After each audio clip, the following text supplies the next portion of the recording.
Hello, ladies. Hold on, as always, I need to make sure I'm actually live in the group before I start jawing off like I do. I see myself. Hello, everybody.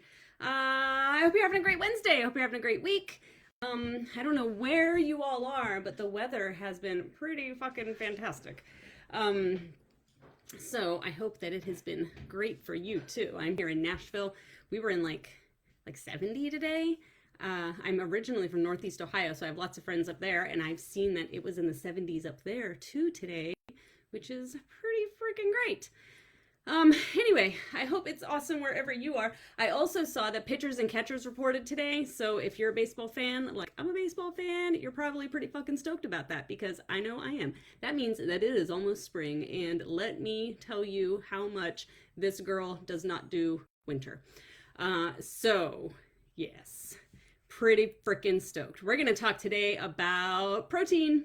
Give it a couple seconds. Oh, I do have a handful of you here. Hello, friends. If you're here, go ahead and say hey, react, say hi, do something. Any kind of interaction we can get on any of the posts in the group is always helpful. It helps our posts bump up onto the feeds of other people in the group so that more people can get active in the group. So don't be shy. If you have any questions, comments, thoughts, suggestions, whatever, I don't care. Feel free to say whatever you'd like to in the comments down there. If you have any questions as we go, always, if you have any questions after the fact, always, questions are always welcome. Please feel free to post as much as you'd like in the group in general, not just on the live feeds, but anything. If you have questions, thoughts, if you come across some awesome recipes or some great ideas or some whatever, please feel free to come in and post as much as you would like. So like I said, we're going to talk today about protein. When I first set up this live, I was like, okay, we'll talk about protein, blah, boring protein. And then as I actually started writing it, I was like, okay, this is actually pretty freaking great. And then I read it to my husband yesterday, like I always do. I always do a practice run through the day before. And even he was like, okay, this is actually really good. Like, this is really helpful. So I hope that all of you find it as awesome as I have found it to be and as helpful as I think that it will be. So make sure if you need a minute to grab some paper and pencil or something to jot down some of these ideas, go ahead and do that because some of them you are going to want to save. I promise you that. All right, let's see. Oh, you know what? There's more than one of you watching and I only got one reaction on this video. Also, if you happen to be watching the replay, please react, comment, say hey, whatever on the replay as well. Okay, let me get my camera set up over here and we're gonna get rolling. There we go. Thank you, Rebecca. Thank you, Casey. All right, let's get rolling here. Again, like I said, feel free to jump in if you have anything to add, if you have any questions, thoughts, ideas, that maybe I say something that sparks some awesome idea for you that you would like to share with the whole world or the world as it were in our group, then please feel free to say whatever you would like to say in the comments. So, all right, I think that we are ready to rock. So we are constantly hearing that people are saying, eat high protein. You're probably constantly hearing it from me. So, we need high protein, always need more protein. And the fact of the matter is, though, that the majority of women do not eat enough protein. I think a big part of the reason is, number one, it's kind of difficult. It's maybe not terribly enjoyable, although it can be. And I think that honestly, depending on your age, we grew up in a society where the men eat wheat and the women eat wheat. What the hell am I saying? Men eat meat. I mean, they eat wheat too, probably, but that's not what I meant to say. Men eat meat and women eat salads, right? And we don't always necessarily consider putting protein on that salad. So also, we have a lot of mixed messages that come from the media. So I want to start by kind of addressing that and clearing up some confusion. And a lot of the confusion comes from the U.S. Recommended Daily Allowance, the RDA. They say that 0.8 grams of protein per kilogram of body weight is what a person needs. So what that means is that a 150-pound woman would only be eating 54 grams of protein. And I laugh because that's absurd. A lot of people will cling to that and say, no, the RDA is blah, blah, blah, blah. However, here's the problem. That RDA of 0.8 grams of protein per kilogram of body weight literally is just the bare minimum that a person needs to keep from getting sick. It is not the amount that you should, and I'm going to air quote, even though it's obnoxious to air quote, should be eating for optimal health, for improved body composition, and things like that. For optimal health and improved body composition, and by that I mean like the ratio of your fat to muscle on your body, you're going to need quite a bit more protein than 0.8 grams per kilo of body weight. And I also want to address that there are several like sensationalist type stories that are meant basically just to get clicks, that are trying to scare you into thinking that you might eat too much protein. That's completely absurd too. The very vast majority of us are in absolutely no danger of eating too much protein. The upper limit is incredibly high, and I don't give you a specific number because there are a few conflicting studies on exactly what too high is, but rest assured that wherever that number is going to end up being once research is completed, the average person absolutely does not need to be concerned about eating too much protein. And there have even been previous reports of people saying that eating high protein can damage your kidneys. All of that has also been disproven. So be very cautious of people using old school ways of thinking, old wives' tales, and honestly just trying to incite fear for clicks. None of that is true. My recommendation is that we should start with a minimum of 0.7 grams of protein for every 1 pound of body weight, rather than the other one. Sorry, I'm really trying to get comfortable in this chair and I'm struggling.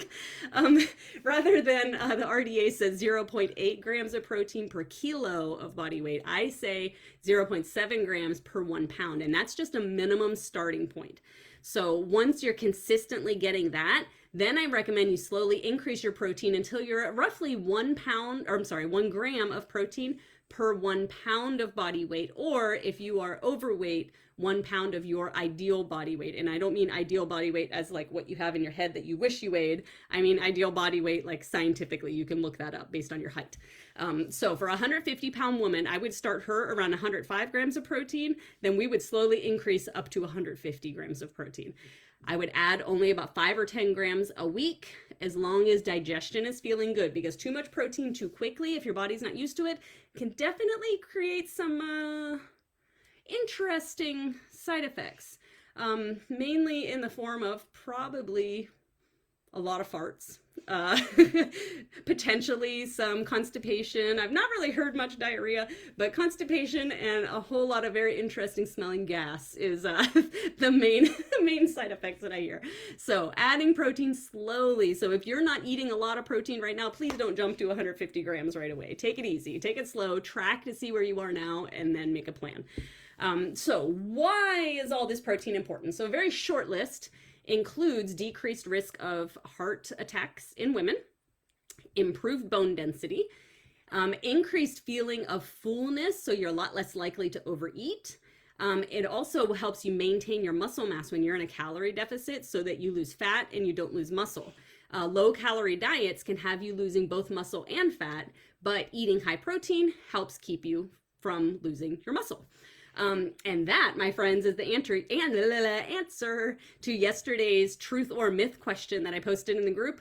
For weight loss, we will cut calories, but protein is going to stay high. This is why I will often, with my clients, I will increase their calories from whatever they're currently eating when they come into me. That way we can really solidify that high protein habit. More calories makes it easier to get high protein. However, when it's time to cut calories, protein is going to stay high, calories are going to go low. So I really want you to have that strong foundation on the high protein side. So that's the answer to that question. Breastfeeding women, if you happen to be a breastfeeding woman, or maybe will be in the future, you need almost double the amount of protein that a non-pregnant and a non-nursing woman would need. High protein also helps your immune system by helping your body produce antibodies that fight bacteria. I could legit go on and on and on and on for freaking ever, y'all, because your body needs protein all the way down to a cellular level, including your hair, your skin, your nails, literally every body function. And I could talk about how protein uses up, or your body uses up 30% of the calories from your protein just in digesting the food. Compare that to only 5 to 10% of carbs get burned in digestion, and only 3% or up to 3% of fats gets burned in digestion.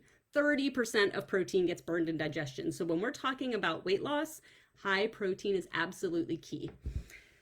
Whew, I feel like I'm on 10. I'm like, y'all, I was for real, like, I was really on 10 today. I'm like running around here, I'm dancing, I'm singing. I'm like, I don't know what the hell's going on with me, but I'm like, so I'm sorry if I'm like blah, blah, blah, motor mouth over here. If I need to slow down, leave me a comment and say, what the hell's wrong with you, bitch? Slow down. And again, if you're just joining us or if you have not yet, please react, say, hey, do something on this video. I would appreciate it, whether you're here for the replay or you're here live. Okay, so the main idea of today's live is how to get all of that protein. So like I said in the beginning, grab some paper and pencil because I'm going to share some of our favorite ways to get protein. And when I say our, I'm referring to myself and my clients. So we are going to, or I am going to share with you our favorite ways of hitting our protein goals each day because like I just said, I do have all of my clients on high protein diets. And so we got to sometimes get creative to get all that protein in. So hold on to your britches, friends. Here we go. Number one, probably a very anticlimactic number one, I'm going to say cottage cheese. Now, I know, hear me out here. I promise I'm going to get better than that. So this one comes, actually a few of my clients mentioned cottage cheese. My client Rebecca said she likes cottage cheese with pineapple. I personally like cottage cheese with peaches. My client Hattie likes her cottage cheese in dipper. Rebecca and I like the fruits. Hattie likes hers with some cherry tomatoes, a little bit of olive oil, and salt and pepper. Fancy. I don't know how many of y'all eat it like that. But if it's the texture of cottage cheese that bothers you, a new thing, well, it's not new, but it's new as in kind of becoming trendy right now, is whipped cottage cheese. So you can buy whipped cottage cheese. I've seen it at Kroger. But you can also just put it in your blender and whip it yourself. You don't have to pay for someone else to whip it for you. And what they're doing is they're using the whipped cottage cheese and it smooths it out so that you can use it in your recipes without the chunk of the cottage cheese, but it adds a shit ton of protein.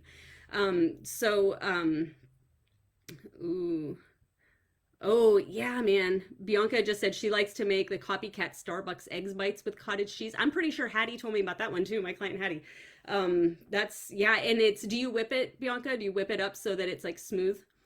Because that's what I'm seeing. Tons and tons of recipes are like whipping it or blending it to smooth it out and then adding it in, like adding it to, or Amanda, I think, told me eggs too. She adds cottage cheese to her eggs. Actually, that might come up later in this live. I might have just given away a secret. Whoops, sorry, I'm losing my spot here. So we like to blend it. Yeah, it gets blended. Okay, rad. I like to blend it and make it pancakes with some oats and things. So I have a recipe. If you're one of my current clients, go to our client Facebook group in the tabs. You're going to see a pancake recipe, protein pancake recipe with cottage cheese and oats. Delicious.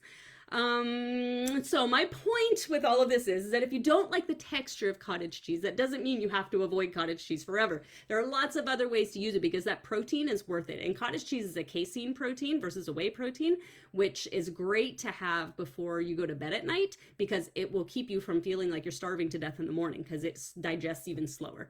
A half a cup serving of light Daisy low-fat cottage cheese. I almost said sour cream. I love light Daisy sour cream, but that's not what I'm talking about right now. Low-fat cottage cheese has 2 fat, 5 carbs, and 13 grams of protein. All right, number 2, again, maybe not earth-shattering. However, hear me out. A lot of us in the group like protein pasta, like Banza pasta or any other like bean and lentil pasta. Check the nutrition label for the exact protein amount because this is going to vary based on your brand. But what's rad about these is that the carbs are usually right about the same as regular pasta, but you're going to get like a 10 to 15 gram protein bump with it. And it's makes eating pasta a lot more doable in your goals when you're trying to hit protein goals. Add in some chicken or some beef, like ground beef or whatever, to make like spaghetti with meat sauce. We do that a lot here. And that'll give a huge protein boost to your meal. You guys, I feel like I need to like turn this off and like take a lap around my desk and sit back down again. I don't know who the hell I am. A protein boost. Number 3, Casey just commented about adding the cottage cheese to her scrambled eggs. Casey has a super rad Starbucks hack. So I'm going to say this, and Casey, if I say anything wrong, feel free to jump in the comments and clarify. So at Starbucks, she orders a double shot of espresso over ice in a venti cup. And then here it is, y'all. She takes a caramel, whatever way you like to say that word, flavored Premier protein shake, pours it in the cup, mixes it up. She says it tastes just like a caramelized coffee. 30 grams of protein from that protein shake. Freaking fantastic, y'all. 30 grams of protein and it in an iced coffee? Come on now. It gets no better than that. Okay, here, Hattie's about to drop a big bomb here. Hattie, I don't know if you're here watching or not, but I'm about to give away one of your big secrets, which actually is maybe not a big secret because I think someone may have posted about this in our group actually not too long ago. But Hattie had an awesome one. She makes a protein frosty. And so yes, I mean like the Wendy's Frosties, but protein. So you take a Fairlife protein shake, like the milks, and you take a half a cup of cottage cheese and some ice cubes, blend that shit up in the food processor, and it tastes exactly like a Wendy's Frosty with, depending on which protein shake you get and your cottage cheese, that's gonna have 40 plus grams of protein in it and a flipping Frosty, y'all. Come on now, get the hell out of here. That's amazing. Okay, my client Julie was talking about an awesome one that I love, that I use all the time, Fairlife milk. So Fairlife milk, we at our house use it in place of regular milk, and it gives a protein bump to literally anything. I don't even buy regular milk anymore. I only buy Fairlife, like just the regular container of Fairlife. It's lactose free as a bonus if you need that, or if lactose bothers your stomach. She uses it in her morning latte to get a little bit of protein in her latte. I only buy Fairlife, like I said, so even a bowl of cereal has an added little protein boost to it. So go check out Fairlife next time you're shopping. My client Kat had mentioned that she adds some collagen powder to everything, including her coffee and even sauces when she's cooking. It's a little bit of a protein boost. Collagen dissolves completely. You don't even know that it's there. A couple of notes about collagen. Number one, liquid collagen is a complete farce. Don't waste your money on that bullshit. Collagen, by nature of what it actually is not liquid. When they are selling you liquid collagen and asking you to spend a shit ton of money on it just because it's liquid, all they've done is taken their powdered collagen and put it in flipping water. You can do that too. Or you can put it in your coffee or your sauces like Kat does. And speaking of collagen, my client Megan adds collagen to her oatmeal in the morning. She'll also, another thing she said was that she likes to mix protein powder in with a little bit of milk, and then she uses a frother to make a protein cold foam that she then adds to her coffee. So smart. So smart. Y'all, my ladies, my girl gang, they're flipping brilliant. I tell people all the time, they are so damn smart. I would love for anybody to try to intellectually outsmart us because we crush them. And we're strong as hell too, but that's another conversation. Okay, another oatmeal. My client Sienna takes peanut butter powder and adds it to her oatmeal. So if you don't know about peanut butter powder, you can buy it. It's in the peanut butter section. It's usually a PB2 or PB Fit are the names. And it's basically dried and powdered peanuts. And so it's the peanut butter taste without the oils and the fats that you get in regular peanut butter. So you can add that to anything. I really like peanut butter powder as I will blend it with some vanilla almond milk, vanilla protein powder, like a banana or half a banana, and then a serving of peanut butter powder, and it's a peanut butter banana like milkshake almost. And then I get extra fancy and I'll put like some non-fat whipped cream on top and make me feel like I'm having a real treat, but it's a protein shake. It's delicious, but peanut butter powders are great. If you've not tried it, check it out. Okay, my clients both, Rebecca and Casey, both mentioned the Kodiak brand products. So they have like pancake mixes, waffle mixes, and they even have like frozen waffles and pancakes and whatnot. I'm gluten-free, a lot of you know that, but they do have a gluten-free mix too. And when I use it, I like to make them with, I use Fairlife milk, like I mentioned earlier, and then I also will add egg whites to it, and that gives a nice protein boost. So instead of water, I'll use Fairlife milk, and that gives a nice protein boost to those Kodiak products. So those are awesome, and they actually taste pretty darn good too. Sometimes, pancakes, and then I'll use peanut butter powder, and I'll mix it up and spread it on top. It's delicious. Jill says, I put peanut butter powder in oatmeal and a protein shake to thin it. Oh, so good. Y'all are so smart. We can get so creative with this shit. Okay, here's another great one from Hattie. Hattie had a lot, and I actually didn't even pull all of Hattie's because I felt like I shouldn't reveal all of Hattie's secrets, but this was another really good one. She makes buffalo chicken dip, and so she takes shredded chicken, which obviously protein, Greek yogurt, protein again, Frank's buffalo sauce, which is virtually calorie free, and then fat-free cheddar cheese, more protein. So that's like a protein on protein on protein and delicious. So again, it's shredded chicken with Greek yogurt, Frank's buffalo sauce, and fat-free cheddar cheese, buffalo chicken dip. Freaking delicious. You can dip veggies or even just chips if you wanted. Who the hell cares? Depends on your goals, right? What you dip in that? Okay, Ellen, my client Ellen, as well as my client Kat I mentioned earlier, they both were talking about the rotisserie chicken that you can get from Costco. And you can get it at other places too, but it's like $5 at Costco, I think, for an entire rotisserie chicken. So they just take it and then you just shred it up and you can use it for salads or quesadillas or whatever you do with chicken. It's already cooked, it's already ready to use, and it's like super cheap, particularly at Costco or Sam's Club or somewhere. Okay, that was 11. I'm on 12. I told you I had 13. Number 12. I've already shared some cottage cheese ideas, but yeah, I actually mentioned this earlier, and then Casey or Bianca, somebody down there talked about cottage cheese, whipped cottage cheese in the scrambled eggs. Amazing, because obviously eggs are already high protein, but add that cottage cheese to it too. Freaking brilliant. Brilliant, brilliant. Oh, and then last but not least, and I do have a couple more things I'm going to say after this, so don't go like signing off after I say this. I have a few more things I want to say. But Megan, my client Megan, loves bone broth. And if you don't know about bone broth is similar to regular broth. It is a little bit heavier, a little bit thicker, but it has more protein than regular broth, and it also has natural collagen. That's part where collagen is found naturally, is in the bones. So bone broth is a great one that you can either just heat and drink, or you can use bone broth as a base for, like, if you're making rice or something like that. That could be the liquid that adds flavor and it adds protein. So freaking smart. So these amazing ladies gave me a ton more ideas, like I said, but I would be here all night if I tried to share them all with you.